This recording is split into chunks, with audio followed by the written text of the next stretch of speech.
Hello. जैसा कि last video में हमने डिस्कस किया था कि हम जो वीएफएस में जब स्टूडेंट अपॉइंटमेंट के लिए जाता है तो उसने डॉक्यूमेंट्स अपने अपलोड करने होते हैं। वो डॉक्यूमेंट्स जो हैं उसको ऑप्शन मिलती है कि या तो वो सेल्फ जो है वो डॉक्यूमेंट्स अपलोड कर ले या वो डॉक्यूमेंट्स जो हैं वो वीएफएस लाहौर में या उसका जहाँ पे इस्लामाबाद में है, कराची में है, वहाँ पे जाके डॉक्यूमेंट्स अपलोड करवा लें। अब इस सारे में जो क्वेश्चन राइज होता है वो ये है कि डॉक्यूमेंट्स क्या खुद से अपलोड करने चाहिए या वीएफएस जाएं और वहाँ पे जाके पैसे दे के जो उसके सर्विस चार्जेस होते हैं उनको जो है वो पेमेंट करें और वहाँ से डॉक्यूमेंट स्कैन करवा लें। तो उसमें हर बंदे की एक अपनी ओपिनियन हो सकती है। मैं अपनी ओपिनियन आपसे शेयर कर रहा हूँ कि जो डॉक्यूमेंट्स हैं वो स्टूडेंट को खुद से अपलोड करने चाहिए, क्योंकि स्टूडेंट से बेहतर अपने डॉक्यूमेंट कोई और स्कैन नहीं कर सकता। तो उसमें कोई तरीकाकार जो है उसका प्रोसीजर जो है वो भी कोई इतना मुश्किल नहीं है। वो आप इजीली जो है वो डॉक्यूमेंट्स को स्कैन कर सकते हैं और फिर उनको अपलोड कर सकते हैं। उसके साथ सारी इंस्ट्रक्शंस लिखी होती हैं वीएफएस की वेबसाइट पे, जहाँ पर आपकी अपॉइंटमेंट कंफर्म होती है।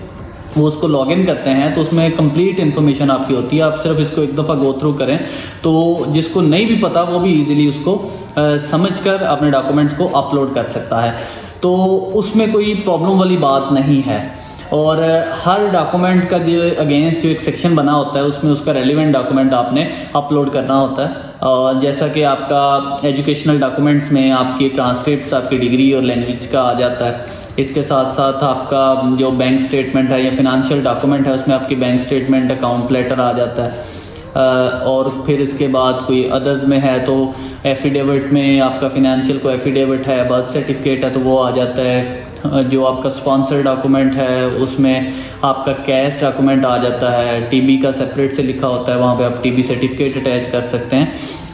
और इसके अलावा कोई अदर मिसलेनियस डॉक्यूमेंट है तो आप उसको अदर में जाके जो है वो अपलोड कर सकते हैं। तो आप उसको हर एक के पास, बच्चे के पास मोबाइल में जो है वो कैम स्कैनर होता है, वो कैम स्कैन से जाके कैम स्कैन करें।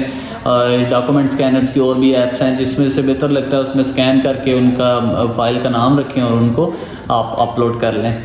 इससे आपको एक तो ये फ़ायदा होगा कि एक तो सेटिस्फेक्शन आपकी कि मैंने खुद से अपलोड किए हैं, बिल्कुल ठीक हुए हैं। दूसरा ये है कि आपकी जो पेमेंट है, पैसे हैं वो भी बचते हैं, वहाँ पे जाके आपने उनको एक्स्ट्रा पे करना पड़ता है। तीसरा ये है कि आपका वहाँ पे टाइम कम से कम लगता है। आप जाते हैं वहाँ पे उनको बताते हैं कि हमने ऑलरेडी जो है वो डॉक्यूमेंट्स अपलोड कर दिए हैं, वो आप अपॉइंटमेंट अपनी कंफर्मेशन निकालते हैं।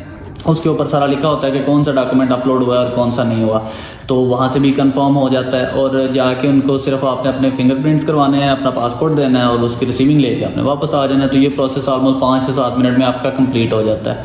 तो आप जब भी, मेरी रिकमेंडेशन ये है कि जब भी आप अपनी अपॉइंटमेंट कंफर्म करें तो वीएफएस के पोर्टल पे जाके आप अपने डॉक्यूमेंट्स को खुद से जो है वो अपलोड करें। Thank you.